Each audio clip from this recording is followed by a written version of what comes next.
7? Could be. Let's check. Oh, so, Is it that one though?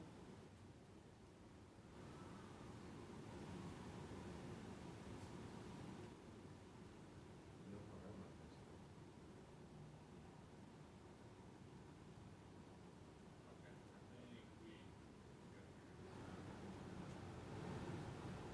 Alright, go ahead. So, You want me to check it?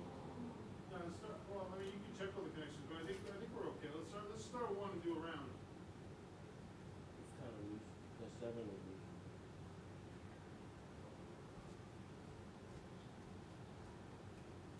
Ready? Testing, testing. This is a audio test. Audio test for mic number 1. Audio test. Mic number 1. Mic check 1, 2, 3, 4. This is a audio check. Audio check for mic number 1. Mic number 1 check 1, 2, 3, 4. This is a mic check for mic number 1. Mic check 1, 2, 3, 4. This is a mic check for mic number 2. This is a audio test. Audio test for mic number 2. Mic check 1, 2, 3, 4. This is a audio test. Audio test for mic number 2. Number 2, mic check 1, 2, 3, 4. This is a audio check. Am I speaking loud enough? No, you do good. Whisper. Audio test for mic number 3. This is a audio test for mic number 3. Mic check 1, 2, 3, 4. Mic check 1, 2, 3, 4. This is a audio test for mic number 3. Audio test 1, 2, 3, 4. Audio test. Do you want to hop on the mic? Oh, no, I'm good. I'm asking. Anytime, please. Karaoke. Who is Paulie? I don't know. That's the question. Shouldn't be too long till she gets here. This is a audio test for mic number 4. Audio test for mic number 4. Audio test, mic check 1, 2, 3, 4. This is a audio test for mic number 4. Mic check 1, 2, 3, 4. This is a audio test for mic number 4. This is a audio test. Mic check 1, 2, 3, 4. This is a audio test. Audio test for mic number 5. This is the audio test. Mic check 1, 2, 3, 4. This is the audio test for mic number 5. Mic check 1, 2. Yes, I do. It doesn't sound super loud, but you can hear yourself. Yep. Mic check 1, 2, 3, 4. This is the audio test for mic number 5. Mic check 1, 2, 3, 4. This is a mic check for mic number 6. Mic check 1, 2, 3, 4. Audio test for mic number 6. Mic check 1, 2, 3, 4. Audio test for mic number 6. Mic check 1, 2, 3, 4 for mic number 7. This is the audio test. Audio test for mic number 7. Mic check 1, 2, 3, 4. Audio test for mic number 7. Mic check 1, 2, 3, 4. Audio test for mic number 7. Mic check 1, 2, 3, 4. Yep, that sounds a lot better. It's a lot louder. It does have some space. You can just hear that. Mic check 1, 2, 3, 4. This is a audio test for mic number 7. Mic check 1, 2, 3, 4. Audio test. Good? Sure you want to test that? What? You don't want to test it more? Guess what? Just for any disturbances? No, we're okay right now. Okay. Mic check 1, 2, 3, 4. This is the audio test. Audio test for mic number 8. Mic check 1, 2, 3, 4. Audio test. Audio test for mic number 8. Mic check 1, 2, 3, 4. Audio test for mic number 8. Mic check 1, 2. Mic check 1, 2, 3, 4. This is the audio test. Audio test for mic number 9. Mic check 1, 2, 3, 4. Audio test for mic number 9. Mic check 1, 2, 3, 4. Mic check 1, 2, 3, 4. This is the audio test for mic number 10. Mic check 1, 2, 3, 4. Audio test for mic number 10. This is a mic check 1, 2, 3, 4. This is a audio test for mic number 11. Mic check 1, 2, 3, 4. This is a audio test for mic number 11. Mic check 1, 2, 3, 4. Audio test for mic number 11. Mic check 1, 2, 3, 4. Audio test, mic check 1, 2, 3, 4. Audio test for mic number 11. Mic number 11 test 1, 2, 3, 4. Audio test for mic number 12. Mic number 12, audio test. Mic check 1, 2, 3, 4. Audio test for mic number 12. Mic check 1, 2, 3, 4. Audio test for mic number 12. 12. 12. Mic check 1, 2, 3, 4. Audio test. Mic check 1, 2, 3, 4. This is a audio test for mic check 1, 2, 3, 4. Mic check for number 13. Mic check 1, 2, 3, 4. Mic check. Audio test for mic number. Mic check 1, 2, 3, 4. This is a audio test for mic number 13. Mic check 1, 2.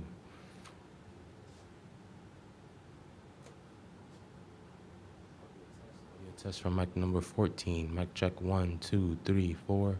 Audio test for mic number 14. Mic check 1, 2, 3, 4. Audio test for mic number 14. Mic check 1, 2, 3, 4. Mic check 1, 2, 3, 4. Audio test for mic number 14. Mic check 1, 2, 3, 4. Mic check. Audio test for mic number 14.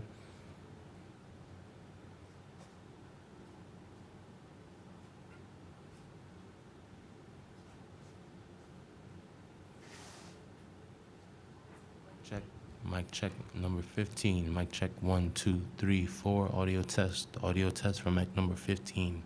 Mic check 1, 2, 3, 4. Audio test. Mic number 15. Mic check 1, 2, 3, 4.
Audio test. Mic check 1, 2, 3, 4. Audio test.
I'd like to call to order the business meeting of the Pelham Board of Education of September 27th, 2023.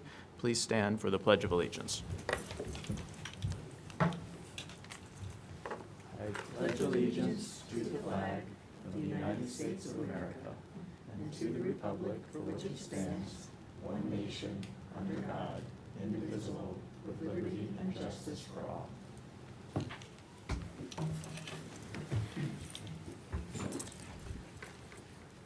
And I'll ask Mr. Rowe for a reiteration of the executive session motions. We entered executive session for the purpose of discussing the records of individual students. Okay, so welcome to everybody. We've got a lot of exciting accomplishments and recognitions tonight, and looking forward very much to the results of our communications audit. So without further ado, I think we'll move through our agenda and get to the fun recognitions. Yes, definitely. So next, real fast, we'll do minutes. Do I have a motion to approve the minutes from September 13th? Moved. Second. All in favor? Aye. Any opposed, abstentions? No. Okay, thank you. Okay. So thank you all for being here tonight. We've got a full house for very exciting reasons. It's always a nice way to start off the year. There's kind of a certain flow to the year. Certain results tend to come in at the beginning of the year, which makes this early September meeting very exciting for us, especially in these last couple of years. I'm stalling a little bit because we do have some people on the way. But we are going to dive into some of our recognitions because I do appreciate the time that families have taken to be here tonight. We know every night is important to our students, and especially the students that tend to be recognized in these types of achievements are those students who are involved in so many things. Their minutes are, I think they probably have about 28 hours in every day, whereas the rest of us have 24. Somehow they do it and do it so amazingly.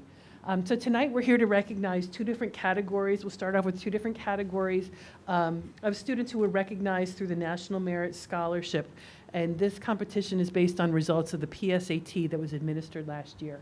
I'm going to invite Mr. Berkowitz to join me for this.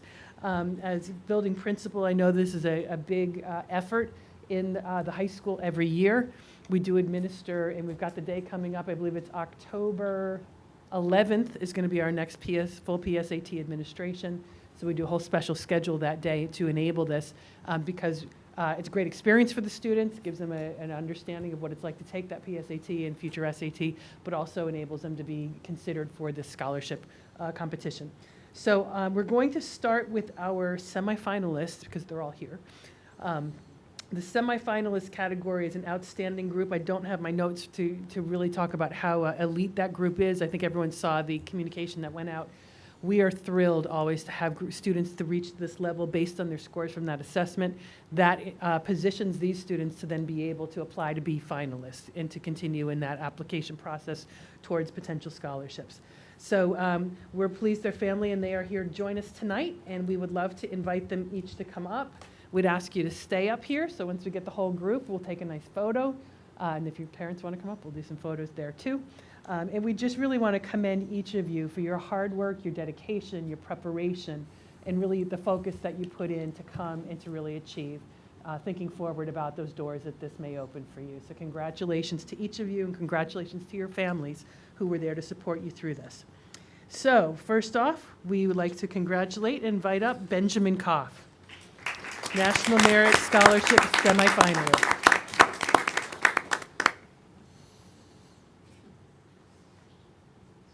Stay next to Mr. Berkowitz, that'd be great.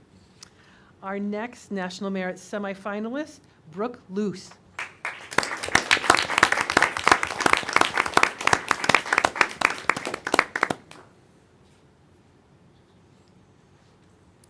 Next, for National Merit semifinalist, Patrick Perlman.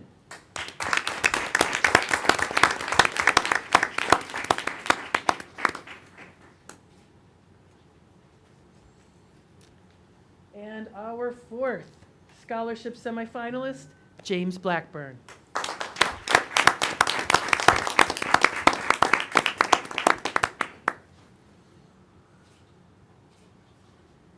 So these are names you should become familiar with because you'll probably be hearing them a lot over the next couple of years. So we do have with us, just to keep the National Merit folks up here. Actually, Alex, do you want a picture of the, okay, let's do a quick photo of the semifinalists, and then we'll go to our commended students.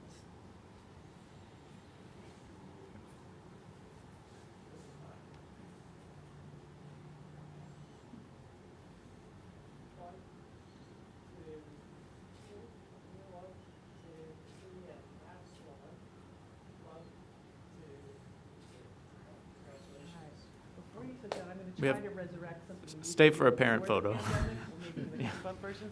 The board doesn't often get a chance to interact so much in these fun things, so if you wouldn't mind, we'd like to go around and, instead of a handshake, because it is COVID times, maybe could the students come around and do a little fist bump with everybody at the dais? A little thank you celebratory fist bump, so. you would- They go around the back. Yeah. Okay, all right, so if y'all would, yep. Gotta make it work. Yep. Congratulations. Congratulations. We can shake hands. Oh my gosh. All right, thank you all. You guys are welcome to join your folks again. Congratulations. Thank you so much. We're so proud of you. I believe we also now have most of our commended students. So commended level is another level of achievement within the same National Merit Scholarship program based on, again, their PSAT results. So we have 4 commended students that we are very proud to recognize as well. And again, we thank you all for all of your efforts, your diligence, your hard work, and how you represent your school with such excellence. So our first honoree in the commended category is Vivian Gu.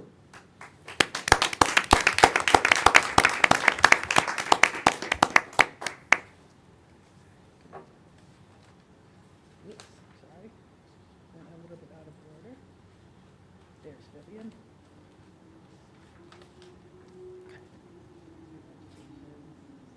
Thank you. Next, we have Isaac Leaf. Isaac could not be with us. That's right. Isaac could not be with us. Would you be kind enough? Thank you. Also, Charles Pila is not able to be with us at this point, so we'll give that to Mr. Berkowitz to share with him as well. And congratulations to Charles. And our 4th merit commended student, Adita Roy.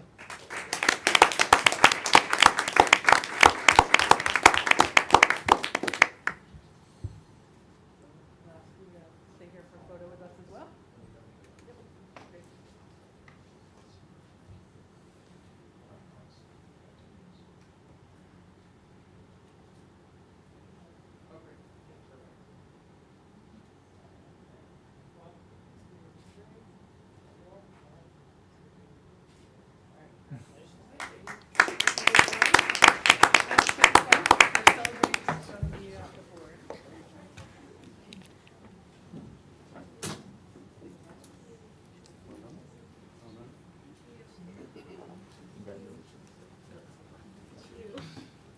Great.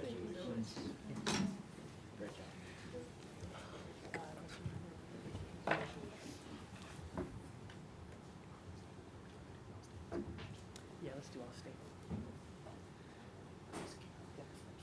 Yes. Okay, congratulations to those students. Next, we move into exceptional performance in the arts. This is a near and dear one to my heart, of course, having been a former music teacher. So we were very pleased and proud this year to have 2 students who were recognized and selected to participate in the all-state chorus. Really excited for them. One of them is with us tonight, and we are very pleased to honor her tonight. You probably heard her sing at the winter concert, I guess it was last year. I'm sure she'll be a featured soloist in the year to come. So please join me in congratulating Grace Kiami.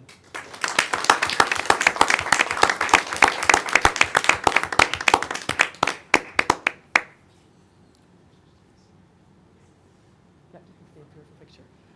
And I do remember seeing Grace in a music lesson, and I think like fifth grade. I remember the band room at Sinai, if I remember correctly. Yeah. Time flies. He's not here at this time, so I'll give this with Mr. Berkowitz, but also our second all-state chorus student that was selected was Andrew Scott. So proud of Andrew as well.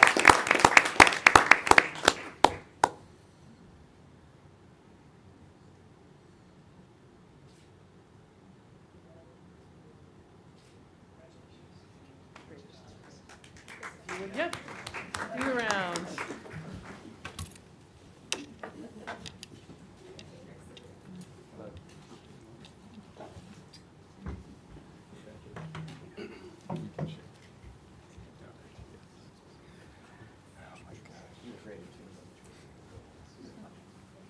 We'll go ahead with that next.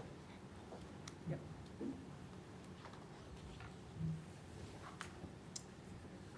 Okay.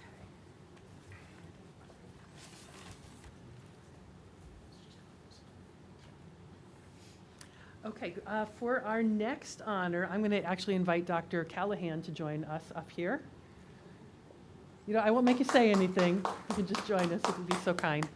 I know I said this last year, and I've been, scary to say it, I was in the classroom for 10 years, I've been an administrator for 20 years. And in my first 18 years as an administrator, mostly at the secondary level, mostly dealing with high schools, never have I ever seen perfect scores on AP exams.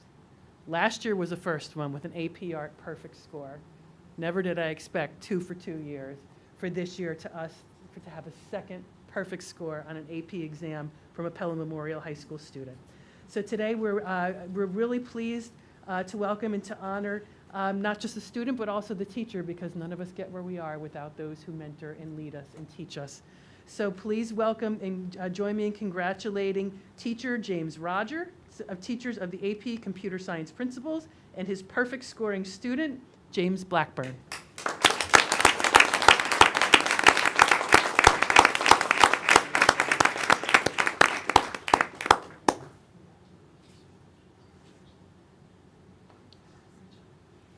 And I want you to stay up for a photo too. And of course, you know, Dr. Callahan has been instrumental in bringing that course to be at the high school. And thank you to the board and prior boards who have funded the expansion of our STEM programming that have enabled this program to be. Mr. Rogers can't be with us tonight.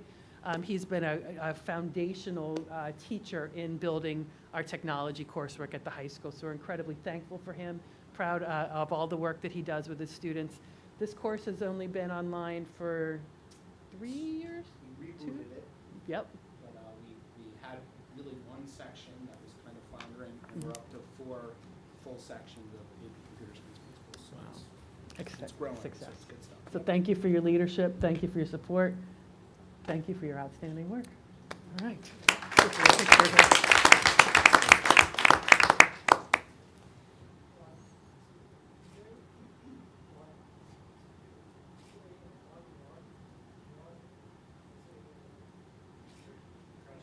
We may need to recruit you for an AI workshop or something, because you probably know far more than this. One more time around. Thank you. Thank you so much. Okay.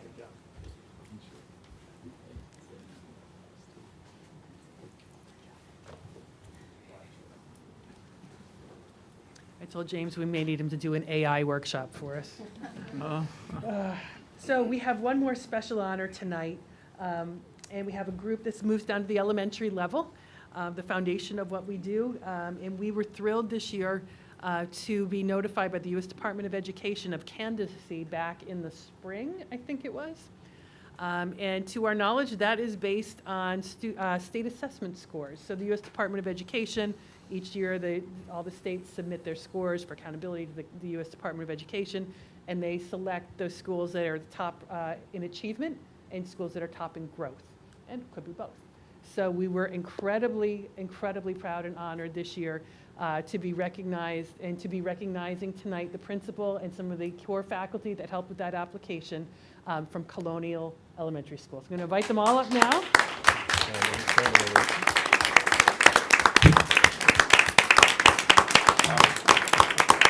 our Blue Ribbon Award-winning Colonial School. So Principal Rachel Garcia.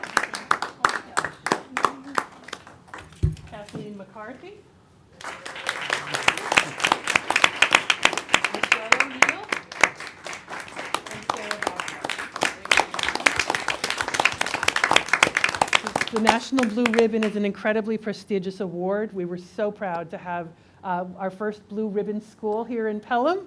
Probably going to start a trend, but really just excited and so appreciative to the school for all the hard work that they do day in, day out. Like they literally work magical miracles in their classrooms, and they, especially through these last years with the pandemic, the amazing work that was going on in the classrooms was just evident in all they did. Every challenge that came their way, they met it. Every child with a need, they were right there to meet that need with them. I'm going to put Ms. Garcia on the spot for just a moment. I warned her I was going to. If you could just share with us a little bit what the process was like, because being selected and identified by scores was only the first point. Yep. There's an entire application process to be recognized. And I will say that we do have the opportunity to go to Washington, D.C. Yep. in November. I will be putting that leave form in shortly so that we can receive that honor from the Secretary of Education. thank you, Secretary Secretary of of Education. So, by Principal Garcia, if you could come with me. share with us what this journey looked like for you. Okay, so first and foremost, I just want to, I think I can speak on behalf of all of us at Colonial when I say how incredibly proud we are, our faculty, staff, our students, just to be recognized as a Blue Ribbon School.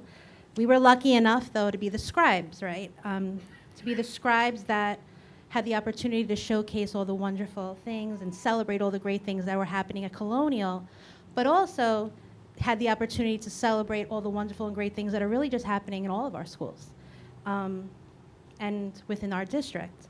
So we believe that this opportunity, an opportunity like this, doesn't just happen, right? And without the unending support and collaboration that we're offered every day. And I think that as a district community, we really do that really well for each other. And so we're incredibly grateful to everybody, including our wonderful staff here. The application process, and guys, feel free to jump in if you want. We were nominated. And at first, we were like, oh my gosh, this is huge. And I know that we had spoken. And then we assembled a team of teachers who worked on parts of the application together. And it really let us kind of know our school, right? It gave us the opportunity to get to know our school and dig really deep and highlight all the wonderful things. And it was long, right? I mean, it took like about months of working and looking and checking, and we submitted it, and then as we submitted it, we would get little emails about, oh, you have to do this, and oh, you're almost there, and it was kind of almost like, are we getting it, or are we not? Until finally we just, one day they said, hey, congratulations, you guys, congratulations on your Blue Ribbon Award. So we're super proud, and I thank these guys for being here tonight, and we have just a wonderful faculty and staff, and we're so grateful to everybody here for all of your support. So thank you. I just want to reiterate what Rachel said about us just being the scribes, really. We answered the questions, we got the information down on paper, but everything that we shared reflects what's happening in every classroom and in every school throughout Pelham schools. So we really share this recognition with them. For us, I think it was interesting. We had the opportunity, you're so in the trenches every day in your classroom, but to sit and answer questions and really reflect on our practices was amazing. It was eye-opening. And something that particularly resonated with me was noticing that it was so clear through answering some of these particular questions and giving like concrete examples of ways that we support social and emotional learning.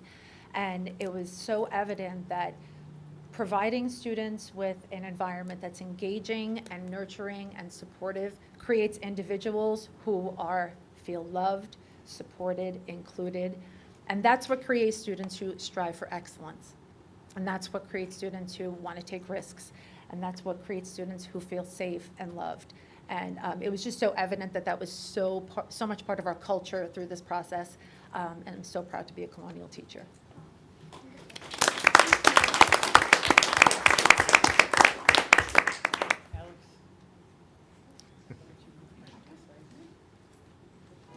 Well, Alex is coming too, and I know that they all have mentioned it. I'm going to say it since he's here. Our curriculum directors are critical in the success of all of our schools, so this is also shared.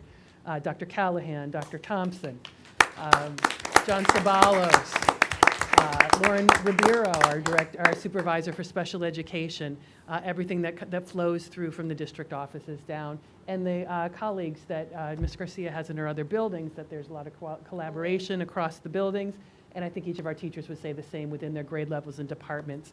None of us does this alone, so this really is, thank you for highlighting that shared the truth. honor. It is the Yep. truth.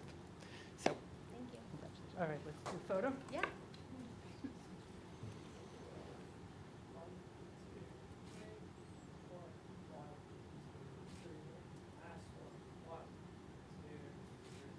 Okay, and you guys have to do the fist pump.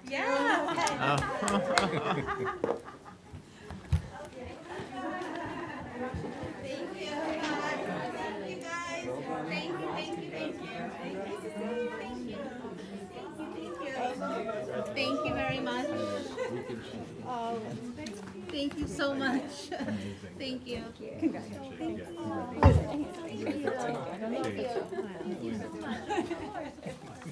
Congratulations, high standard. Thank you so much, ladies. Thank you. How's that girl? Yeah, so far. I know she's real up to I know. She's doing great. Congratulations. Congrats. Anybody want to say anything, or I can just dismiss? No, okay. Well, again, I want to thank everyone for being here tonight. We really are so proud. Our students, you make us proud. Our staff make us proud every single day. So thank you. Feel free at this point, if you'd like to go about the rest of your evening, you're more than welcome, because I know especially our students have lots of work to do for tomorrow, and I know our staff probably does as well. So thank you for coming. Once again, congratulations.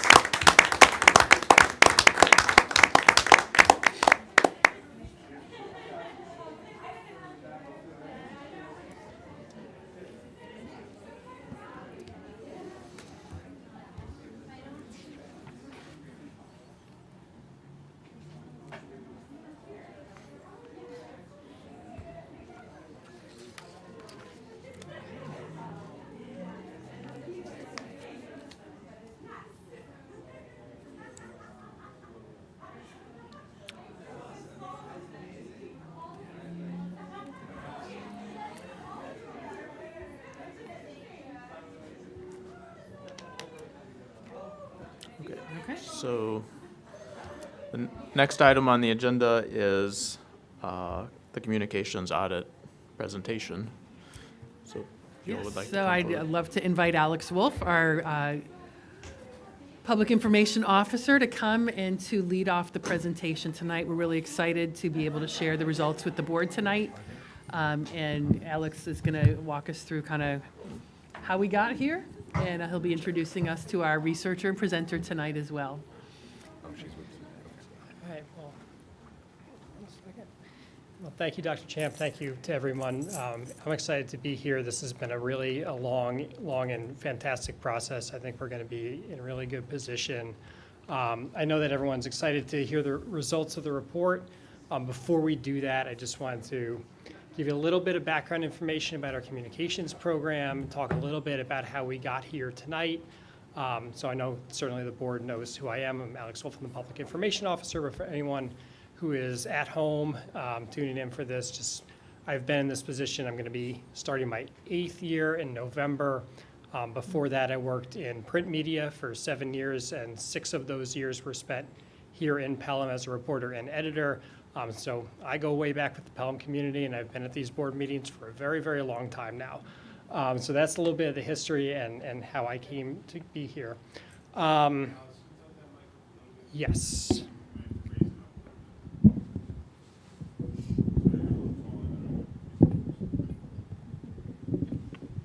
How's that? Good? Oh, Is that? No, Um, I don't. I got over it a long time ago. I wore my heels today.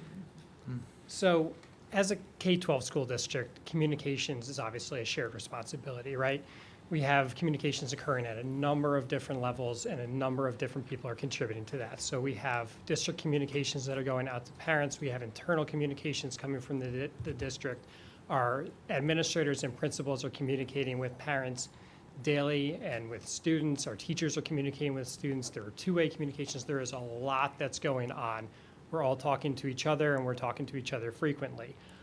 My office, the Public Information Office, is responsible largely for external communications coming from the district, but we also support everyone in their communications in as many ways as possible. So you see here are just a few different things that we work through in the communications office. Obviously, external communications, website management, covering special events and photography, our social media pages. Anytime there's a crisis situation or emergency situation, we're trying to communicate with our families, with our staff. Obviously, budget time, there's a lot of work that goes into that. Managing our public calendar, supporting Dr. Champ with any internal communication needs she has, and anything that our administrators need. Proofreading, it could be drafting, it could be just lending an eye and talking through some things, anything that we can do to support them, and media relations as well.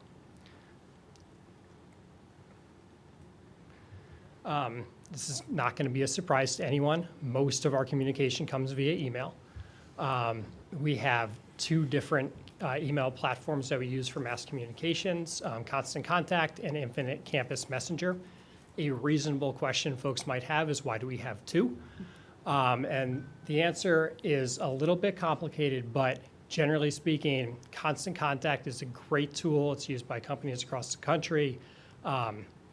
Really great for creating engaging content. It has a lot of different customizable features. It's fantastic for that.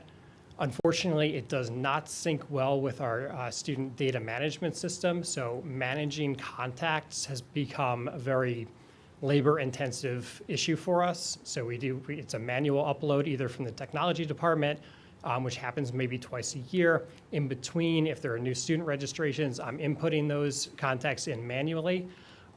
It's been a bit of a trouble spot for us, to be honest, in terms of making sure that we're reaching the people that we need to reach.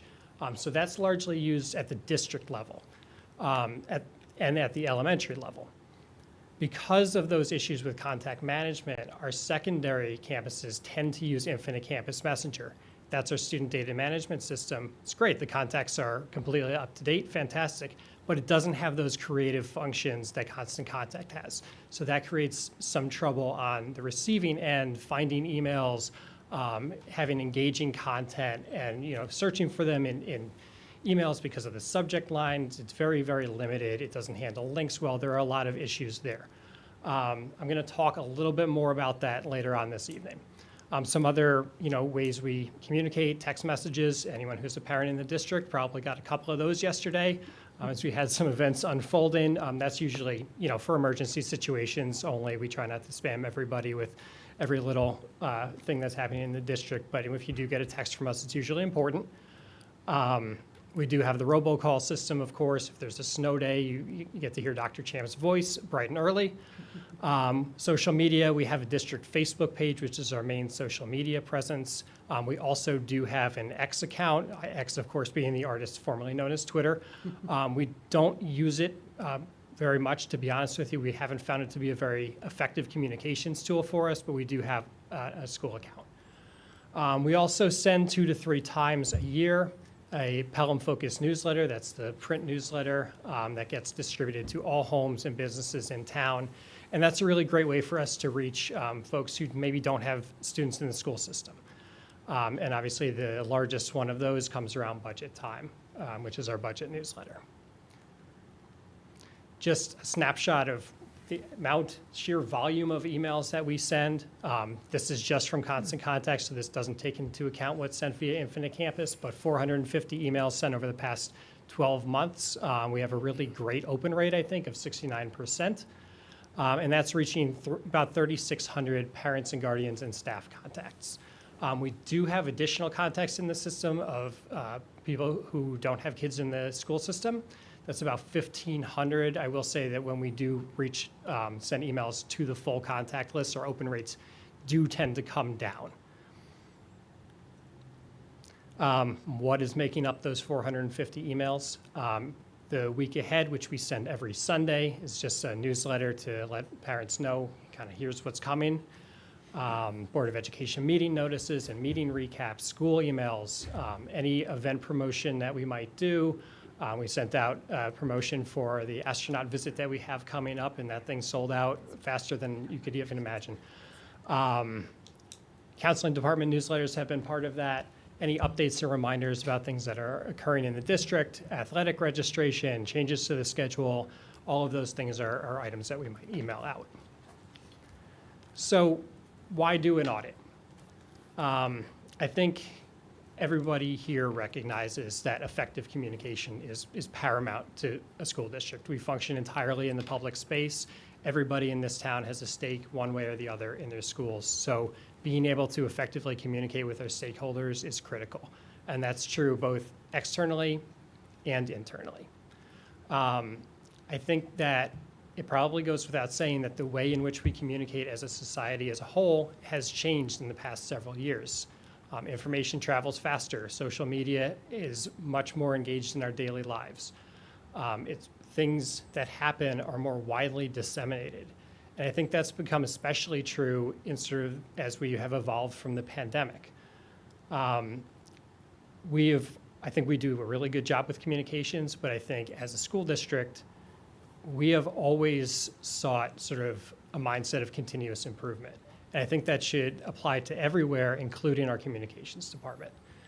So we thought now would be a really good moment for us to pause, bring in a third-party auditor, and take a look holistically at our program, not just everything that comes from the district level, but also across our schools, external communications, internal communications, try and see the forest through the trees, and come up with some really good recommendations to move us in the right direction. And part of that process was really engaging the community, and Audrey is going to speak a little bit about that later. But we really want to get a sense from our stakeholders, what is it that we can do to meet you where you are and provide an effective communications program? And then what are some industry best practices that we can apply to meet those needs? So just a quick review of the timeline, and this is really a year-long process in the making. In last September, we launched an RFP to seek bids for communications audit. Those bids were received. They were vetted through the a subcommittee of the Community Engagement and Advocacy Committee, at which point we recommended the National School Public Relations Association as the audit firm to complete the audit. The board awarded that contract in January. We started that community engagement process in February and March, while simultaneously going through a communications materials review. So we sent them all kinds of internal documents, which Audrey will talk about, and internal and external documents, I should say. Those focus groups were a large part of it. That occurred in March. Over the summer, we received a draft report. In August, we received the final report, and now we are here tonight to talk about the results and the recommendations and next steps. So I'd love to now introduce Audrey Brailer, who is our lead auditor with NSPRA, to go through the results and recommendations.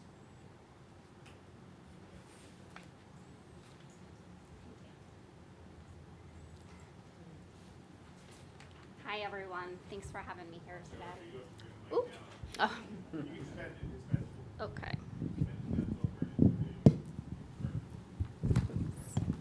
Okay, is that okay?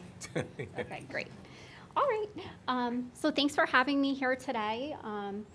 I'm going to review the communications audit report. I just want to say the report is about 72 pages long, so it's quite a lengthy document. So my purpose here today is kind of to give you a little bit of the Cliff Notes version. I would definitely encourage you to go and read the report for more specific details, but I'll try to go through some of the big elements from the report.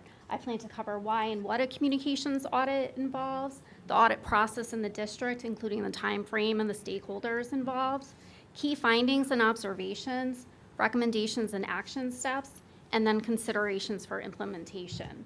And then I'll turn things back over to Alex to talk about next steps.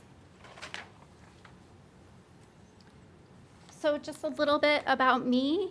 I served as the lead auditor for the district on behalf of the National School Public Relations Association. My background is in school PR. I spent about 20 years in public education working for Capital Region BOCES, which is located upstate New York in the Albany area. We have a communications service that I served as a manager for 4 years. I also worked out in the public school districts, just like Alex, in a public information role. So in auditing the district, I was supported by NSPRA's auditing team. That included Melissa Bram, Susan Downing, and Naomi Hunter. So there is a robust review process that we go through at NSPRA before we turn over the final document. So that's a little bit of the reason for the delay. Okay, so Alex touched on this, but I want to reiterate the purpose of a communications audit. But first and foremost, I really want to recognize the willingness of the district leaders, including the superintendent and the board, to go through this process. It can be really hard to see the results of an audit, right? You're asking people specifically what do they see as issues or problems. So it can be hard to see that when that information comes out, but you can't improve unless you find out those reasons. So that's really the basis for the audit. So I'm gonna keep going.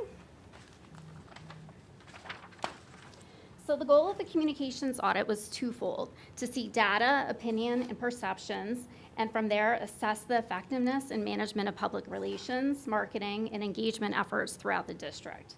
And it was also to provide customized recommendations on strategies and best practices to build and enhance the overall communications program in the district. So Alex mentioned some of the materials that were part of the district materials review, and I looked at a lot of documents. I looked at and digital channels. I looked at the website. I looked at videos, e-newsletters, presentations, posters, flyers, social media posts. There's so much communication that is out there. So I reviewed all of these documents. I looked at them for effectiveness of message delivery, the audience that was receiving it, readability, visual appeal, and ease of use. I also reviewed additional information provided by the district, such as demographic data, strategic plans, communication activities, news coverage, board policies, reports, email analytics, and a lot more. So there was a lot of materials to review. So a big part of the communication audit is also the survey. It's called the SCOPE survey, which stands for School Communications Performance Evaluations. And this was used to collect feedback from 4 different groups that you'll see up there: parents and guardians, employees, community members, and then high school students. So the survey was administered over a 1-month period from February through March. You'll see the participation numbers above by stakeholder group. And then it also includes the confidence interval for each audience based on the total audience population. This same survey has been administered to school districts across the United States. And the final survey report, it compares the responses here in Pelham to a national benchmark averages. So outside of a few demographic and open-ended comment questions, all of the questions were on a Likert scale. And there was one group where we slightly missed our target. That was the community group, but that's not abnormal. It's really hard to reach that group, so that's not something abnormal that we find when we do these surveys. So the third piece in the communications audit was the focus groups and interviews that were held in the district over a 2.5-day period. So I visited the district over 2.5 days in March, and I met with 13 different groups. So these groups included parents and guardians at all levels, and included Spanish language families, instructional and non-instructional staff across buildings and departments, school building and district-wide leaders, high school students, and members of the board. Each group was guided through a similar set of questions. So what did we learn from all of this information gathering and conversations? and that's what I'm going to share here in the key findings area. And these are more of the strengths. The appreciation for high-quality academics, a variety of extracurricular activities, caring and dedicated teachers, and strong student support structures. A rich partnership with community organizations, staff, parents, and community members who noted the wide variety of opportunities to get involved. And the words that were used most by stakeholders to describe the district were community, good, caring, and excellence.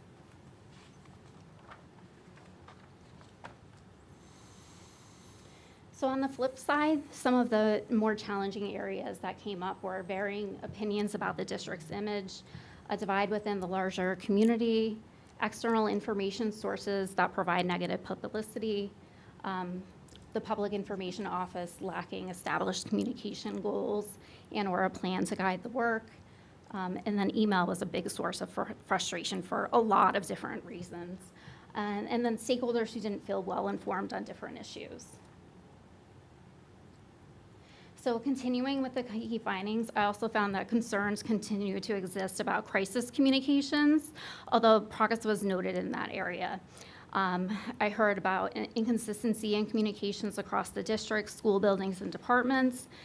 There was a desire for more promotional opportunities to share positive school news.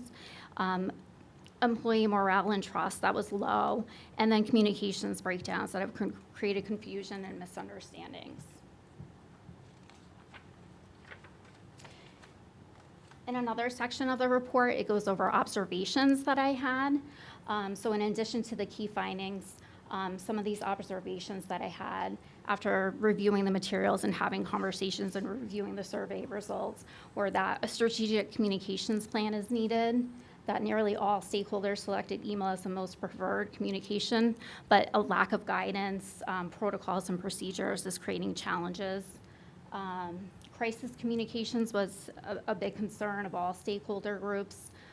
More structure and intentionality for internal communications and employee engagement, no clear understanding of the Public Information Office, and a desire for more in-person gatherings.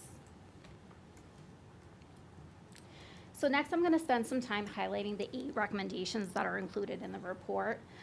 Before I do that, I want to explain that the recommendations are designed to address gaps and assist district and school leaders' efforts to communicate consistently and effectively. The recommendations in this report address immediate communication needs and those that are ongoing based on feedback gathered as part of the audit process. And they are listed in order of importance.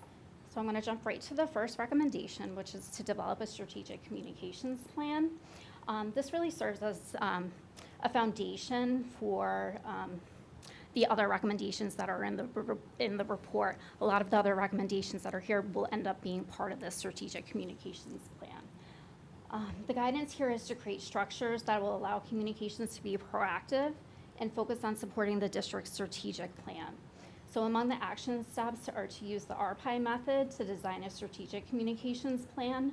RPI is just terminology that we use in the PR world around research, planning, implementation, and evaluation as part of when you create that plan. To focus on communication strategies to achieve desired outcomes and to include proactive issues management as a component of communications planning. So being prepared to deal with unexpected events is paramount in today's day and age. By finalizing and implementing a crisis communications plan, administrators and educators can focus on managing any crisis, while the Public Information Officer focuses on keeping internal and external stakeholders informed in a timely and accurate manner. So among the action steps here in this recommendation are to assign specific crisis communications responsibilities, emphasize preparation and training, provide crisis communication training sessions for all administrators, determine protocols for how information about crises will be disseminated, and involve community agencies and identify available resources. To be effective, a school district needs the support and trust of its employees. So gaining that support and trust is difficult, but keeping staff informed of changes and issues while encouraging staff engagement in decision-making shows transparency and good faith. To that end, among the action steps for this recommendation are to take an employees first approach to disseminating information, to increase opportunities for face-to-face communication and engagement, to build up the ability of employees to serve as ambassadors, to include a communications ambassadorship element to existing orientation programs for new employees, and to continue to celebrate employee accomplishments and contributions. So for the fourth recommendation, it focuses on effective engagement of staff members in decision-making. So that would ultimately help to strengthen trust, connection, and transparency throughout the district. So among the action steps here are to develop clear purpose statements to outline the work of staff-involved committees, task force, and other work groups. Using rounding conversations to get input from staff. This is just a method of gathering information in a structured way. To seek input from a variety of staff voices and perspectives. The fifth recommendation is to develop and implement protocol structures and training for those responsible for communicating. And this is because so many people are responsible for various types of communications across the district. Gaps in content and delays in transmission of information can not be solved by just one person alone. Empowering staff at all levels by developing protocols and providing training and support will strengthen the district's entire communications program as a whole. Among the action steps here are to clearly define the communication role for all departments to ensure a consistent, timely, and equitable flow of information, to develop a consistent process for how key information is communicated internally, and to develop a training program for all staff who has significant, if informal, communication responsibilities. So establishing district-wide guidelines for parent and guardian communication and ongoing staff professional development in this area, it would help to reduce some of the frustrations among external stakeholders and increase consistency in communication across the different building levels and departments. Among the action steps here are to streamline and standardize the tools used for parent-guardian communication, to establish communication expectations for teachers on posting information in Infinite Campus, make information easier to consume and digest, treat students as a key audience, and consider their communication needs. Okay, the district has only one employee solely dedicated to communications, and he's likely going to be guiding this work ahead. It may also be necessary to create additional staff capacity in this area that will help to implement the strategic communications planning and the other recommendations in this report. Among the action steps here are to conduct a critical assessment of current activities conducted by the public information officer, to develop a public information officer job description and evaluation system, to include the public information officer in the administrative cabinet, to consider allocating funding to add a part-time communications assistant position, and to designate a budget line for the public information office. So the final recommendation focuses on making it easier for stakeholders to get the information they need and engage with the district on their own terms when it's convenient for them. So this really focuses on developing an email marketing strategy to better engage stakeholders, to encourage and follow best practices for email communication, to explore seamless integration of the student information and mass notification systems, to institute processes to improve and maintain the district website and school web pages, enhance the district's social media's presence. Another area of the report looks at how the district compares to standards of excellence in public relations. It looked at six critical function areas. And in the review, the district had ratings that were typically in the emerging and established rating, and the goal is to really to get you in each of these areas to exemplary in comparison to other school communication programs. So that was a ton of information. There's even more in the report, but really the bottom line is that This isn't something that can be done by one person alone. Communication involves everybody. It really is a team effort, and it really is a long-term plan. These are not things that you can change overnight, but you can start taking steps towards improvement, step by step. And that this report really serves as a roadmap for going forward. It's all of that research that you need to start building a plan and start planning the work ahead. So at this time, I'm going to turn it back over to Alex so he can talk about next steps. But I'm happy to answer any questions you may have when he is done. Thank you very much. Thank you. Thank you, Audrey. Yeah, so as I mentioned before, over the summer, we received a draft report, and that was a good time actually for us to receive it because it gave Dr. Champ and I a chance to sit down and sort of take a look, start to think about what are some of the areas that we can start to implement right away, what are some of the highest leverage areas that we can get to. One of the biggest pieces of that, and you saw it in recommendation 1, is to develop a strategic communications plan. This was something that we kind of thought would be coming down the road. It was part of the original RFP response from NSPRA.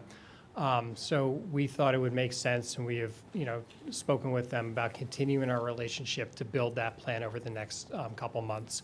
We're very, very pleased that we will actually be working directly with Audrey. I think that's really good for us because she is well-versed in the research, having written the communications report, and that's really going to provide us structure to implement these recommendations moving forward. And as Audrey mentioned, one of the great things about building that plan is we're using that data, but we're also going to be able to assess based on benchmarks and metrics to make sure we're implementing and being effective in the way we're implementing it.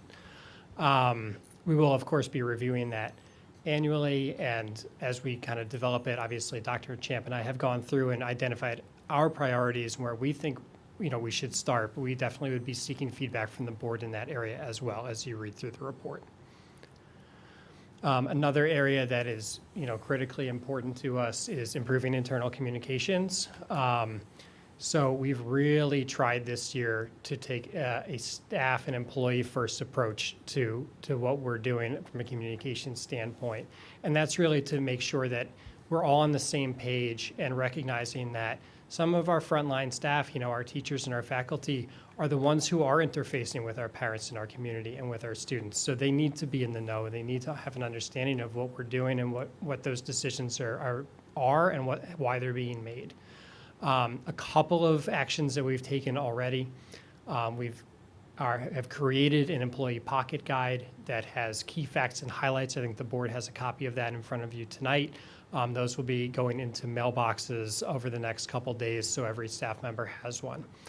On Monday, we will launch our very first employee-focused newsletter that's developed by senior leadership, just to provide another avenue to keep our staff members in the loop on what's going on from the district level. I had the opportunity earlier this year at our new teacher orientation to present, to give an overview of our communications program, to help our staff who are onboarding in the district gain an understanding of what to expect.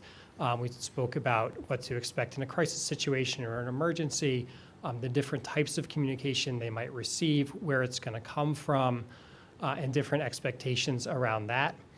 And I know Dr. Champ is excited to start superintendent lunches with the faculty on a monthly basis. So she'll be moving throughout the schools, and that just gives an additional feedback loop, a chance for her to share what's going on from the superintendent's office, but I think more importantly, to listen and get some feedback from our staff, as we move forward throughout the year. And the last piece that I want to mention, I think this is really important. I spoke earlier about constant contact, infinite campus, and the various issues and pros of both of those things. We're really excited that, I know it says October here, it might be a little bit later than that. Tech rollouts can sometimes get be a little slower than we want, but we are going to be transitioning to Parent Square as a communications tool. And what that's going to do a lot of really important things for us. Number one, on the contact management side, it's going to sync with Infinite Campus every night. So those contacts are always going to be up to date, and that's going to give us the confidence that we're reaching the people that we need to reach. On the receiving end, I think it's going to be really, really good for parents. There will be an option to have a free app. You don't have to have it. You can still receive email as you do, but you can download the Parent Square app, and you'll receive those push notifications, and you'll be able to see past posts and past emails right on your phone. I know, my daughter's in daycare. They have an app. I get notifications for basically everything she does during the day. It's actually fantastic. I love it. I can always check in and just see how's the day going. When we look through the lens of cultural competence, which is obviously one of the goals of our strategic plan, one of the features that really attracted us to Parent Square is folks will be able to go in and set a home language. And when they do that, the messages that we post are going to automatically translate into that home language. So we do a little bit of translation now. I'll tell you, it's very time consuming. It is well worth it. But to have that be able to happen for all parents in a number of different languages, I think we're really excited about.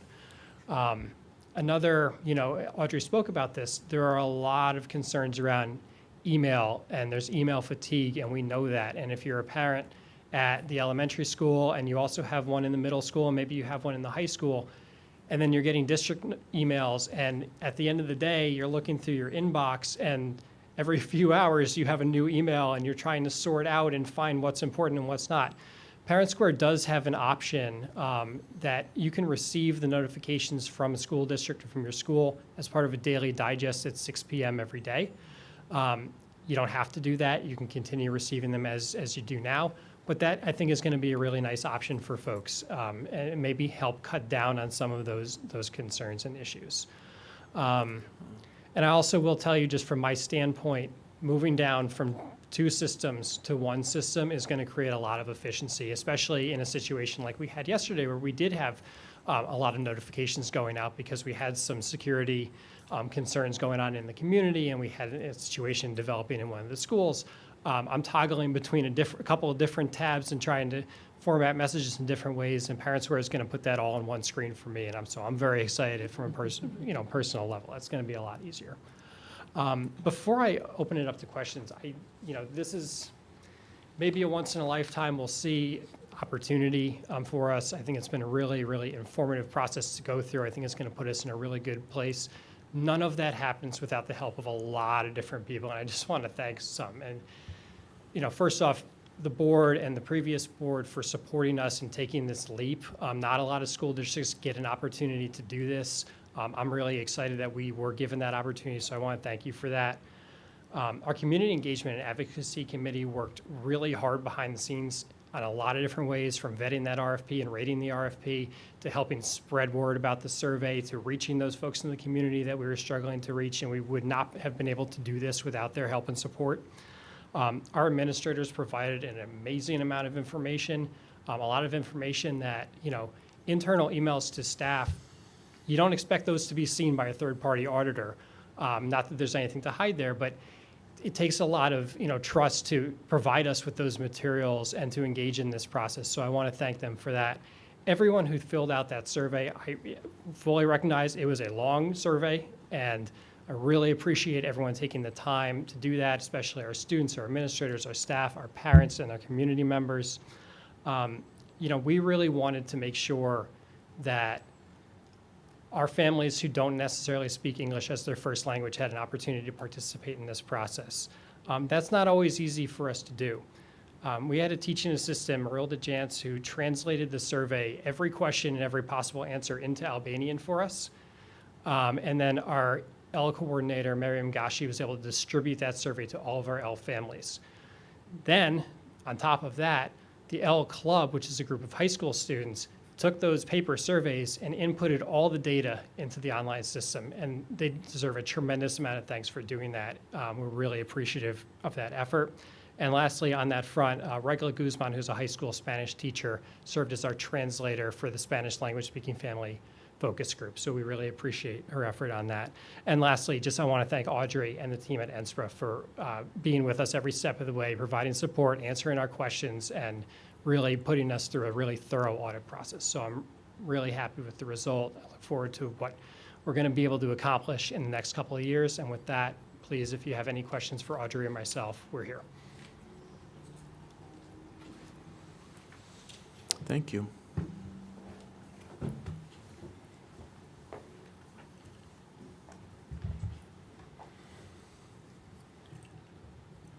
When you think of sort of the top priorities for you, like there's the sort of 8 recommendations, and the first one seems like it's probably the highest priority, both from the auditors and also just sort of thinking about how you organize this. Are there other recommendations on there that you look at and say, like, that's something that, from the inside, something that looks like something that you clearly need and recognize a need to prioritize? Yeah, thanks for the question. Absolutely. I would say right off the bat, crisis communications is something we've been working on really hard over the past couple of years. We have built a crisis communications plan, but it is not nearly as robust as we want it to be. So I think, and the audit report notes this, I think we've made some good progress in that area, but definitely focusing there and assigning some more roles and trying to be a little bit quicker. Our goal is to be the trusted source of information in our community.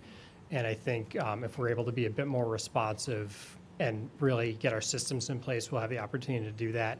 The other one, I think, is internal communications. I think it's another area that we've worked on a lot, but I think it's building capacity and building structure because it's not something that we necessarily have a lot in place for. We try and do our the best we can, but I think if we're able to put some structure around that, and I think with some of the areas I highlighted that we've already started, we're already doing that. I think there's a lot more we can do, and I definitely think that's going to be an area of focus right off the bat.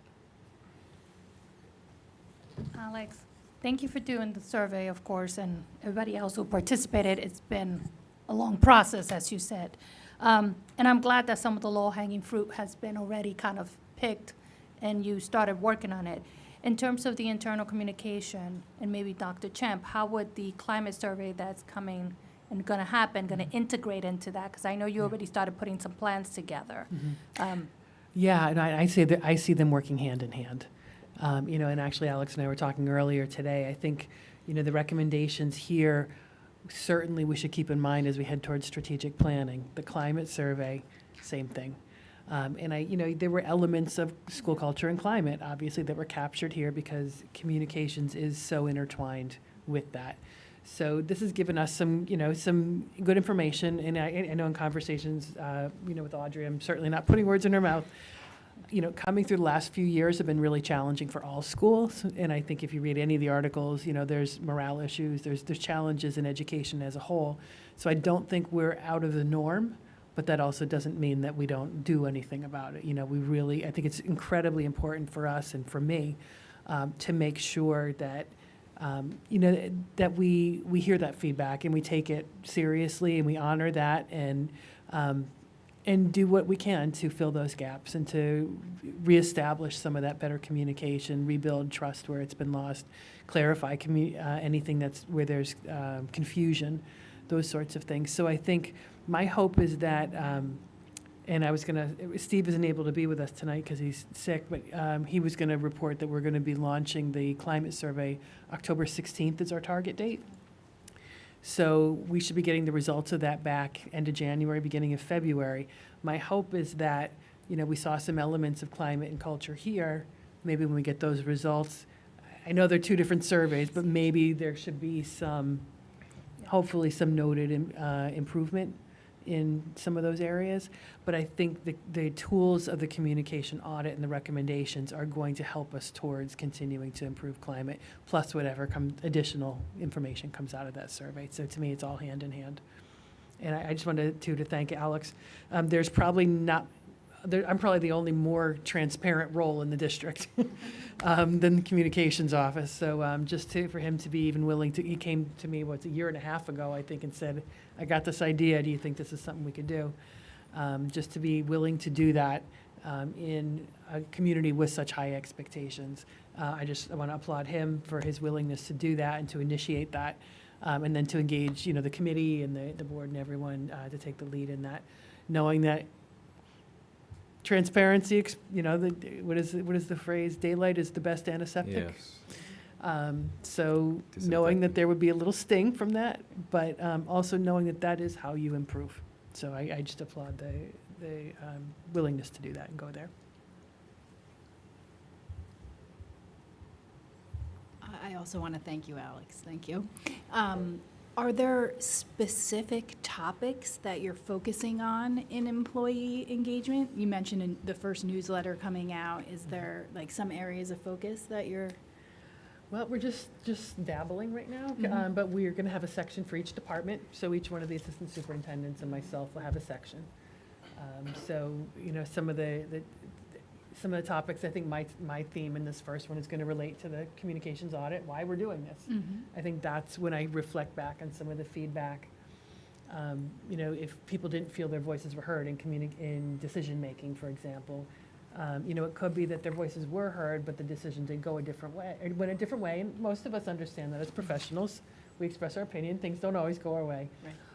But when people understand why, I think that helps them to understand. And I think back, we probably, if I could redo some things from the last couple of years, the why would be, and I know we spent a lot of time last year talking about the why, but communicating that why, Yes. I think could have helped in some circumstances. So, for me, my introduction is just talking about the communications and what our goals are. I know Tracy's got some new staff in her department, so kind of a, introduction to some of those new people. Each of the departments, they're kind of thinking, what are those things that are relevant to staff, timely, important, to just help them know a little bit more about who's who, but then also what are we doing, why are we doing it, so that they can hear, kind of from the horse's mouth about what's going on. So it'll probably evolve as the year goes on, but definitely to me, timely, relevant, and important would be the things that we're going to try to capture in pretty brief, though, too, because we also recognize,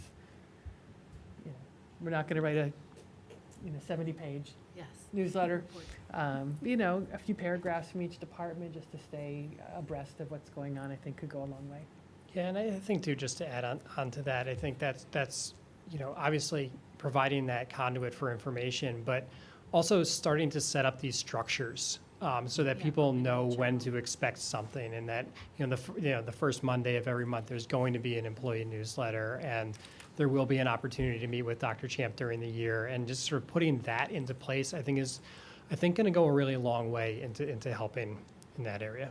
And do you have a plan to? I know you mentioned the climate survey, but sort of to pulse the staff or even the community and see how things are going as you make improvements?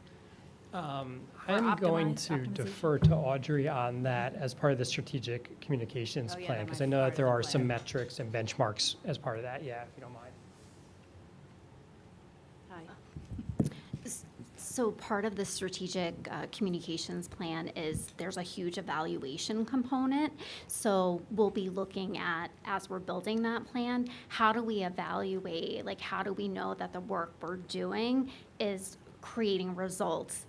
We're achieving the objectives we set out for. So there'll be all different types of ways that we gather that information from, right, like email open rates, are people actually spending some time reading the document? Like there's all different metrics that we can dig into.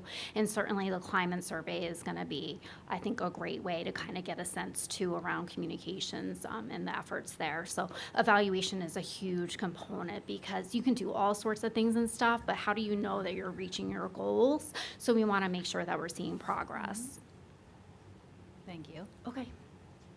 Actually, I have a question. On the action step number 7, you talked about staffing and, kind of saying it might be helpful to get a 0.5 staff to help half or part-timer.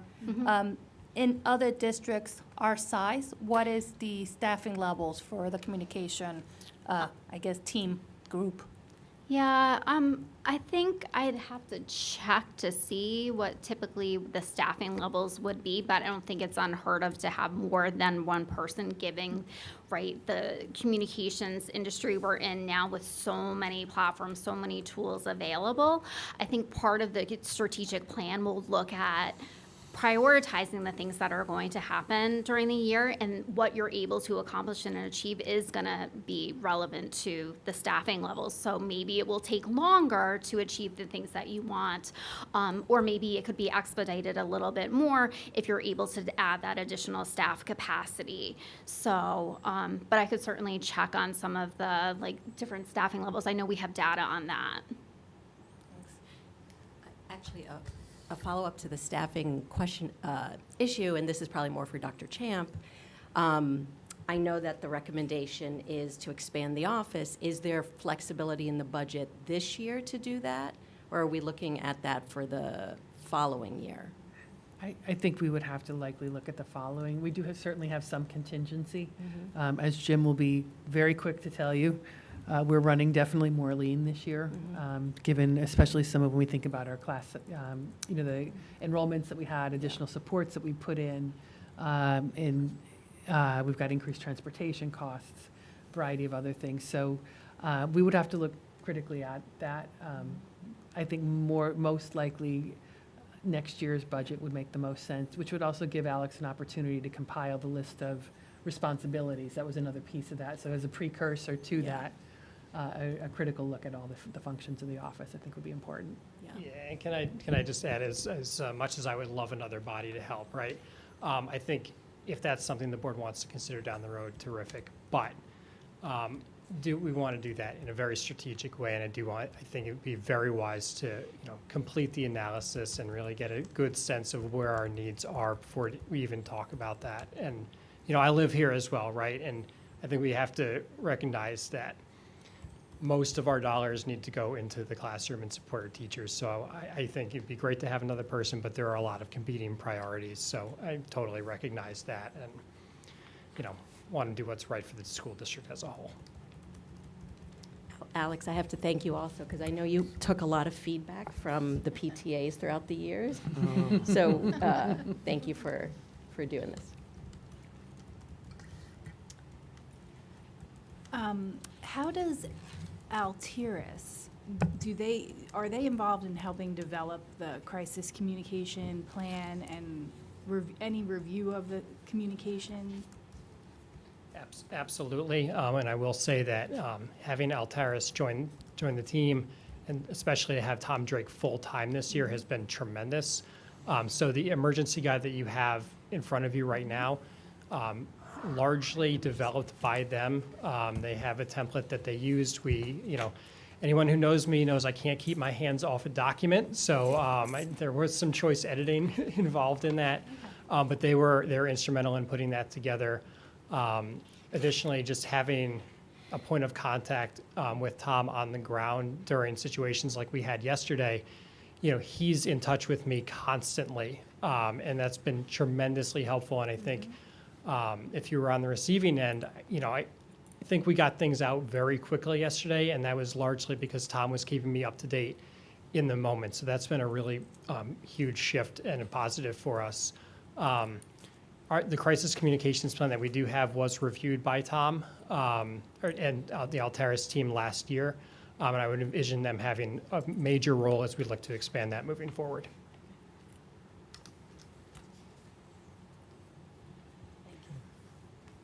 Because you mentioned Parent Square, and it sounds like a great app, but when would we move forward with something like that, or what would the Yeah, plan we're be? in process right now, so I would expect that to roll out by November.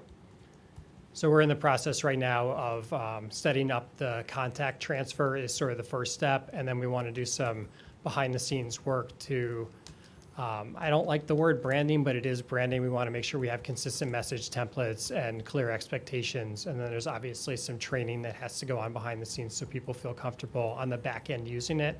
So that's what we're working on right now, and as soon as we're ready to launch, we're ready to launch. We envision it rolling out this year. And that would be for emails from the school district and principals. It said you could also message teachers through Yeah, that? so or the no? platform has a ton of capability. I don't think that we would roll it all out immediately. I think it's a years-long process. But it has the ability so the emergency text messages that you receive right now, you're still going to receive those as you would. They're just going to come from Parent Square versus Infinite Campus. Long-term, I think, we can explore moving some teacher communication there as well, because it does have that ability. And even for student communication, there's actually a Student Square app. I think it's the same app, but branded a little bit differently.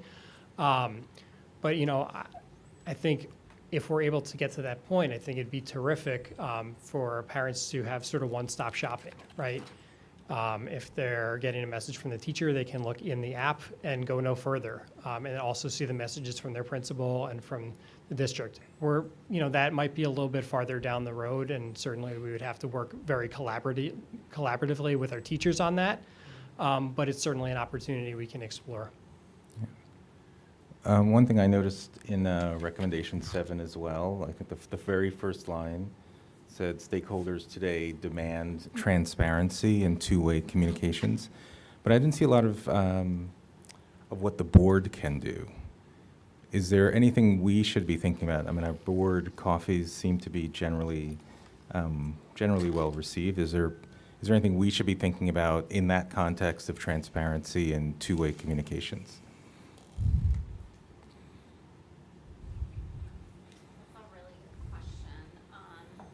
We definitely, in that area, we're more specifically looking at the communication from different levels, but absolutely there's a role for the board to play. So things like this that you're doing here today, I think there's a lot that's already underway. Obviously streaming a meeting, making the materials available. But yeah, I would say that probably I didn't touch on that as much. I focused on more on the other areas, but we can certainly look at that for the strategic plan. If there's any recommendations to move that forward in that area for the board. Mm-hmm. Yeah, I would echo that too. I think if that's a priority for the board, we'd be happy to look at that as far as developing the strategic communications plan. And looking at different options.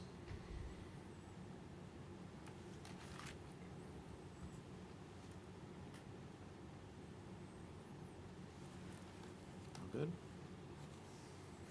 Great, thank you very much. Thank you. Thank you. Well done.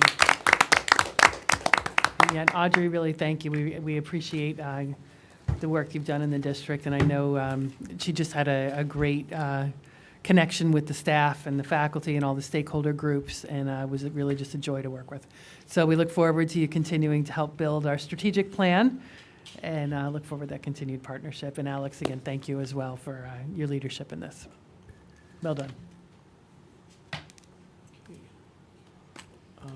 I'm going to suggest we move up public comment. Did you want to speak? No, okay. All right, moving right along. Okay, so next is superintendent's report. Okay, well, thank you so much. I'm going to keep it very brief because I think the awards and the communications are basically mostly what I wanted to share tonight. Just a couple real quick pieces to wrap things up. I know with the board, we took a more structured approach to SMART goals this year, so we sent home our first quarterly report. So looking forward to some feedback on that over time to see, if that kind of hits the mark for what you're looking for in communication. Want to be sure to balance the workload for the cabinet on here too. So they've got brief reports tonight since our focus was on that quarterly report. So they're going to keep it super brief. I did want to follow up too, obviously, as Alex mentioned, we did have a number of issues yesterday. It was, I think, a full moon. I don't know what it was, but we really, the team, I think, did a great job of trying to get things out more quickly and taking recommendations that we talked about tonight and implementing those. So I did get a couple questions about the third situation of the individual who was emotionally disturbed that was being looked for in the neighborhood. I did hear this morning that that individual was arrested early this morning in the Heights area. So we did, just so folks do know, we were in communication with the Village PD all throughout the afternoon on that particular event, and we were in collaboration with them about going into the lockout as well as ending the lockout. The information at that point in time was that the individual, to the best of anyone's knowledge, had moved on to other communities, was no longer in Pelham. So that's why we lifted it the way we did. I know some folks were concerned, obviously, you know, when an arrest came back here on literally somebody's front door. Absolutely can understand that concern. You know, we don't know if the individual left, came back, was high, you know, no, I don't know. It's, you know, that's kind of not my realm, but I do recognize the concern that raised for some folks. We always work in collaboration with them. We all have that common goal of keeping our community and our kids safe. So just wanted to reiterate that, and that, you know, we did make that decision as well informed at that moment in time as we could for our community. So just wanted to clarify that. I already mentioned the climate survey, so the only other piece I was going to mention to the board is I will be heading to the annual New York State Council of School Superintendents Conference this weekend. That'll be from starting Sunday morning through Tuesday. So I will be back upstate again, up in Saratoga for a few days. But looking forward to that. It's always good resources and opportunity to hear updates from the State Education Department, meet some vendors that could potentially do some work for us in time, and just to network with other superintendents around the state. So I look forward to that. And that's it for me tonight. Great, thank you. Okay, board. No. Board of Education Committee reports. I think Jim. I can give an update during my update, or I can do it now if you'd like. You want to talk about facilities? Sure, I'd be happy to talk about it right now. So this morning, the facilities meeting held a meeting. Some of the items that were discussed were the summer work, which I know the board has heard about previously. We also shared with the committee. Our 23-24 projects that were approved in the budget, the HVAC rooftop unit replacements for this building, as well as the playground work at our elementary schools. We've upgraded, and we're still in the process of upgrading our door sensors. We talked about our building condition study that we're moving forward with this year, the engagement of our architect for that work, as well as a capacity study and the engagement of their work for our HVAC projects as well. We also talked about some compliance testing that has to come up with facilities in the next month or so, namely our regular scheduled lead testing, which has to be done at all schools. Interestingly enough, even the newest schools, Hutchinson School, will be tested as well. Previously, a school of new vintage would have been excluded, but now the state law requires we also test at Hutchinson, so we'll have all of that information.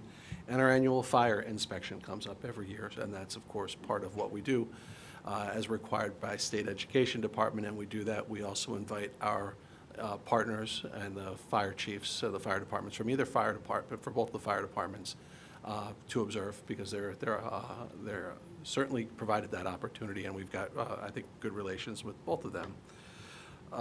We also talked about our work coming up in the next year. With the building condition survey, with our capacity study, we have a demographic study moving forward. I think part of that work also involves looking at our district and looking at other districts and benchmarking ourselves at a number of different ways, looking at ourselves as districts our similar size, our similar structure, say where we have a combined high school, middle school campus, schools of similar vintage and types of vintage. Obviously a large building like the PMHS, a large stone structure, and then you've got, obviously we have a modern building here. We've got 100-year-old buildings, we've got 3-year-old buildings, and also looking at sustainability and some different models of sustainability. Schools that have retrofitted for HVAC work, indoor air quality, air conditioning, all those things that you hear about. Looking at geothermal, those types of sustainability issues. We also had discussions about sustainability as you look at it in a number of different ways. A lot of it is savings of fuel, saving of energy, LED lighting, retrofits, and looking at lighting at other places. where you can get better light, less maintenance, and other opportunities like that, such as Glover Field, if an opportunity presented itself for something like that, where you get nice, clean, efficient, lower-cost light, where you'd probably get greater uptime at that facility as well, because then you'd be able to, with the current structure and being put on a demand meter, it's a little bit more expensive to use those lights. So those are kind of the things that we were talking about. Talked about an item on the agenda this evening, which was a general change order number 5 for the Prospect Hill Elementary School addition. This board has seen a number of change orders. Most of them are for notifications because they fall under a $50,000 threshold. This particular one falls slightly above it at $57,000. In general, it relates to general conditions costs that were incurred by the vendor as a result of delays at the beginning of the project, namely due to our utility company and our gas line. It also helps us get to the finish line of closing our project out, and with that, we have optimistic belief and realistic belief that we won't see further claims for this project, which is a nice opportunity, again, to close it without any litigation, which is always a nice thing to try to be able to do as you close out a very large capital project and plan. So that's on the agenda this evening, and that was discussed at the Facilities Committee meeting as well. And we talked about the traffic at Glover Field, kind of we're going to talk about a safety committee tomorrow morning when we've got that. And the communication and meetings we've shared with Town of Pelham, our district, working with Alex in communication, and kind of working on a three-legged stool approach. Obviously, the first is posting, no parking signs, marking the ground. We've put up the signs. The grounds should be stenciled out tomorrow, which is great. Notification, public relations, consistent messaging to folks, asking people to not park where they shouldn't be parking, make sure they park in posted areas, providing alternatives for people to park in areas such as the surface lot near Target or in the hill up behind Friendship Hill. And of course, the last prong, or the last leg of that stool, is one you don't want to get to, is if you ever need to get to an enforcement step. And that's by far the last step we want to get to. We want to work very hard on steps 1 and 2, and we really don't want to get to that step 3. We think with 1 and 2, a lot of good communication, a lot of consistent messaging, and alternatives to folks will be able to do that. And again, work with our public safety partners because it's a valid concern they brought up. So I think we had discussions about that too. And the issue with the parking is that they can't get emergency vehicles. So that is a concern, right. exactly. When you have people parking on unmarked areas, say next on the side of the road, in particular, where Richie Bell Field is, down to probably close to the area where you'll see one of those containers. There's no marked parking there, and historically, people have had the opportunity to park there, but it really tightens that area up. And then what happens is it can be a choke point at the bottom where people want to drop their children off, turn around and move forward, or turn around and get out. But it really can choke up that process, and it makes it difficult, especially the concern is in the case of emergency, being able to get the proper equipment and personnel down there to where they need to be in an emergent situation. Jim, on the Glover crossing issue, and I guess we'll be talking about this more in depth tomorrow in the safety committee. From my sort of cursory understanding of it, it's one of these issues where there are like a surprising number of jurisdictions involved. Yes. Right? And you have different jurisdictions kind of looking at each other, and it only takes one not to do anything, and like the problem just persists. So can you just give a flavor for which jurisdictions and which kind of public bodies are involved in a decision like this, so that for people who are like, just put a crossing guard there, or fix the box. Fix the button. Yeah, fix the button. Like, just paint a picture of the various parties involved, if you wouldn't mind. Okay, well, the area where the students walk and the crossing area falls within the city of Mount Vernon. I pulled the Town of Pelham map, I pulled the city of Mount Vernon map. It falls within the city of Mount Vernon. Yeah. You have a situation where I believe that's a county road, but maintained by the city. You have people coming off of a state road, the Hutchinson, where you have the traffic light there, and then following it, obviously, you have a secondary traffic light. We've had moderate success at communicating with the Department of Traffic for the city of Mount Vernon, and them helping us get some extended timing on that green light. We've also reached out to them more recently and shared with them our concerns about the walk, don't walk signs that are inoperable, as well as the pedestrian push button that either don't work or aren't there. So they contract out through a vendor. You probably see their trucks on the side of the road. It's called Verde. They have green trucks. They pretty much service most municipalities and areas in the region. And they will need to address it that way. We had some of the timing addressed on that traffic light.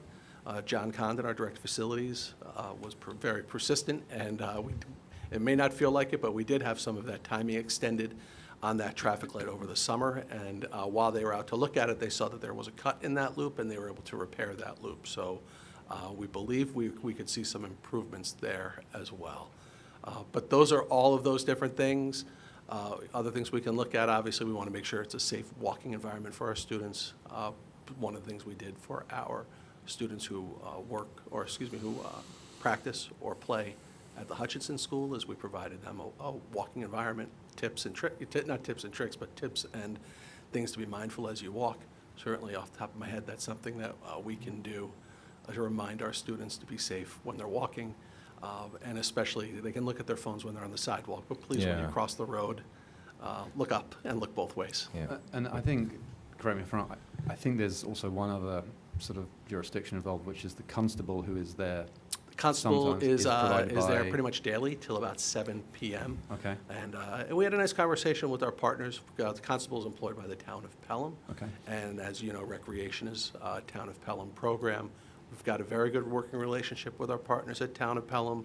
A lot of their programs, as you know, I'm sure you've participated, and they're very successful and very widely used. But they use our facilities soon after our facilities. So it seems to be, as our programs are winding down, their programs could be winding up, and sometimes that's also where we find problems with traffic and some standstill of traffic and difficulty. And we're going to work with them. That's why Alex, I've pulled Alex into this, and he's always. I'm not just saying this because you're here, Alex. I really mean it. Alex is always a great partner as far as getting that communication out and trying to develop a good, consistent, friendly message, but also an informative message to our community that we really need.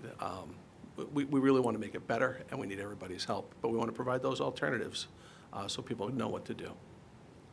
So there are a lot of stakeholders in what may seem like a simple problem to fix. I've learned that there are a lot of stakeholders involved, and I just, thanks for being tenacious and continuing to try and influence the parties you can influence, and please continue to do that, because I think the anxiety around that particular crossing is really justified. Thank you. Yeah, and I think we've got a good plan, and we'll talk about it at safety, because I don't think any one person owns the best idea, and I think if there's anything that can be improved upon, I think that's important too. Okay, thanks. But you think the crosswalk signal and button, that's Mount Vernon Yeah, I is know it's responsible Yeah, for it? from the Okay. maps I've looked at, I pulled them all off Westchester County GIS maps. Those are exits of the Hutchinson. They fall within the city of Mount Vernon. Okay, I reported it. Mount Vernon has a website. You can go on their website and report all kinds of problems. So I put it in there just for what that's worth. Yeah, no, and John kind of had a very good conversation with that person, and it's just as far as the timing goes and when they're able to schedule it. Of course, we fall to their scheduling and to their their level of urgency. Yeah. And you also don't want to set a precedent, like if we really wanted to be aggressive and take care of it ourselves, then you set all sorts of crazy precedents. It's hard. It's hard. Okay. Do you have anything else in terms of your report that you No, want to talk we're about? going to have a safety committee meeting tomorrow morning, and next week we're going to have a finance audit committee meeting. So at the next board meeting, our auditor from O'Connor Davies, Munns Dobbin, will be here, and they'll provide the results of our external financial audit for the 2023 fiscal year. And that's what the audit committee and finance committee will talk a little bit about next week, as well as the work plan for the upcoming year. Okay, thank you. Are there any other board committees that have met? I don't think so. Okay, next we have Assistant Superintendent's update on authentic learning. So I want to start by saying, as our many awards and accolades indicate, we have a lot of wonderful things happening surrounding teaching and learning in the district. It has been a very busy few weeks. We have met with both our elementary and secondary leadership teams, as well as I met with my instructional directors to discuss upcoming events, things that are just coming down the pike, which I'm about to share a little bit more about. Our Seal of Civic Readiness Committee met earlier this week or late last week, and the purpose of that meeting was to review some of the students' progress who are in the pilot program with our AP government class, to make sure that they're on track to be eligible, because our AP government class is a group of students who, some of whom this is their first AP course, and so some of the organic ways that one would accumulate points towards achieving SEAL haven't been in the past of a lot of those kids, not a lot, a few of those students. Our Chasing Space Committee met yesterday in anticipation of the very tired pun of the launch that's happening on Tuesday, but I definitely am embracing it. With Leland Melvin, we are very excited to be hosting him, and as was mentioned earlier, the event was sold out within moments of it being, or not sold out, filled up within moments of it being released. And I am also going to tell you that the waiting list, which is a mirror of the number of seats, so approximately 400, is also full. So we do anticipate it being a wonderful event and kicking off a series of the full year of wonderful events, which are getting increasingly interdisciplinary. We had Mr. Von Bakov and Ms. Fallon at our meeting yesterday as well, talking about how they're planning on integrating space into both our music programs and our art programs throughout the year. So that's very, very exciting. And also speaks to what we mean when we talk about authentic learning in a very real way. We have begun, as I think I mentioned last time, our drop-in math tutoring, and we are working to add to that some pre-calculus drop-in tutoring as well in the coming weeks. This morning, I was at PNW BOCES for a curriculum council meeting, and where I was able to engage in a work group that I decided to lead on MTSS. And we're going to follow up throughout the year, which goes hand in hand with our goal of really creating a framework for MTSS as a district. And I plan to serve on a Tri-States Visitation Committee in Ardsley, whose focus is MTSS, towards the end of October, so that we are all rowing in the same direction towards our goal. And just as a side note, before I give up the microphone, Parent Square is something that we use in the district where I live right now, and it is a wonderful way to make sure that all the communications come in one place. So I get. We use it as well. What's that? We use it as well at our high school. And It's it great. really is, it's a great tool, because you're not searching through different apps to find out which child needs to go where with which team. And sometimes there are two with one team, and it's all really just there. And you can get the digest at the end of the day, but you can also still get the other notifications as well. So I'm a fan. Great, thank you. Next, Assistant Superintendent's update on the whole child. Good evening. So in special education, we had our first co-teaching sessions that started. Elementary was on, our first visit was on Friday, September 15th. Secondary was just yesterday. The goals of the first co-teaching sessions are just to make sure that our coach is reconnecting with the teams, reviewing the models, reviewing the resources that are available. They have a huge teacher website available for the teachers to access resources, and also help them establish their co-planning times.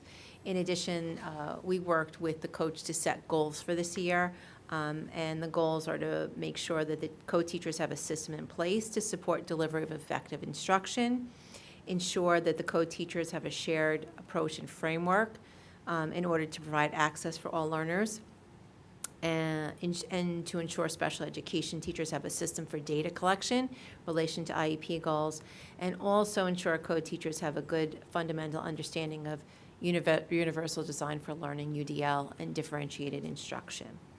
So that's off and running.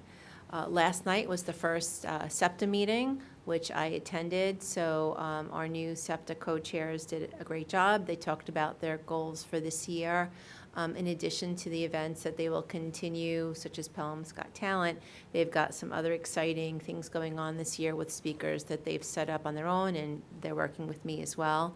They will have someone coming into one of their meetings from the Office of People with Developmental Disabilities to talk to parents about accessing that system. And in addition, in, I believe, February, they have author Deborah Reba coming in. She is the author of Tilt Parenting. She is an activist and a podcast host, and she talks about raising children who are wired differently. So that should be also an exciting event. In the counseling department, last Tuesday was our senior college night, and that was a good event. We had Miss Susan Willard from Hobart, Williams and Smith come talk to the students and the parents of seniors. She gave a great presentation, really informative about how parents should and students should be thinking about researching potential colleges, what goes into application, what does it mean for early decisions, since they're changing a little bit of the guidelines with the Common App this year.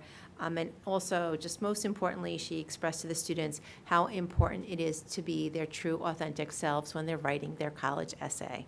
So that's really important. College, also what's important for our college-bound seniors and their families is the financial aid night, which is coming up October 24th. The other big event that's happening and upcoming, and Dr. Champ mentioned it, on October 11th is the PSAT administration for all of our sophomores and juniors. So we'll have about 435 students who will be logged on. The PSAT and the MSAQ, which is the National Merit Scholarship Test, is all online this year. So the counselors were pushing into the classrooms just this week to make sure that the students had their passwords, were able to access their accounts. They're using an app called Blue Book, which is how they'll take the exam. So once they're logged on and we know that they have access, they could also start practicing digitally how to take the PSAT online. The same day also that we're doing the college administration, the PSAT for the sophomores and juniors, there will be a college boot camp for the seniors. So the counselors will be pushing into the senior classes, making sure they understand what they need to do about their application process, that forms are uploaded to Naviance, and just they're ready to go as they start to send off college applications. And in the middle school counselors over the course of this month, we're pushing into 6th grade classes. They start their work. They have a sort of a lessons, tell me about yourself, which really starts the conversation to think about interests, which starts the conversation to think about careers, which starts your conversation to think about programming and classes when you get to high school. That's it. Thank you. Thank you. Do we have any HR updates? Or? Just about I mentioned it earlier about the climate survey. It's scheduled to be rolled out the 16th of October. Okay. Doesn't look, nobody's here from the public now. Did you have anything to add, Jim, on yours? That's He's good. out. Yeah. It's happening. Excellent. You dropped the mic already. Okay. I think we could move on to section 6, and I propose that we do 6.1 and 6.2 as a consent agenda. So I'd accept a motion. So moved. Second. Any comments or questions about these items? There's the field trip to Montreal. Yep. Which sounds like a lot of fun. Yeah, I'm sure it is. Okay. And the change order that we kind of discussed already. Okay, all in favor? Aye. Any opposed, abstentions? No. And 6.3, I'll accept a motion to accept a donation. So moved. Second. And just to read this, states resolved, the Board of Education does hereby accept the monetary donation of $6,720 for 1/8 size instruments, and that gratitude be bestowed upon its donor, the Pelham Education Foundation. So that's for orchestra. Yes, it's critical to have the smaller size instruments for elementary age students, so especially something like a bass. Mm-hmm. That's great. Much appreciated. Yeah. Thank you. Yes, thank you. I'd say a big thank you, but maybe it's an 8 size. There you go. All in favor? Aye. Any opposed, abstentions? No. Okay, and I think I'd accept a motion to do 7.1 through 7.3 as a consent agenda. So moved. Second. Okay, any comments or questions? No, Liz? just some updating of some leave of absences, some club appointments,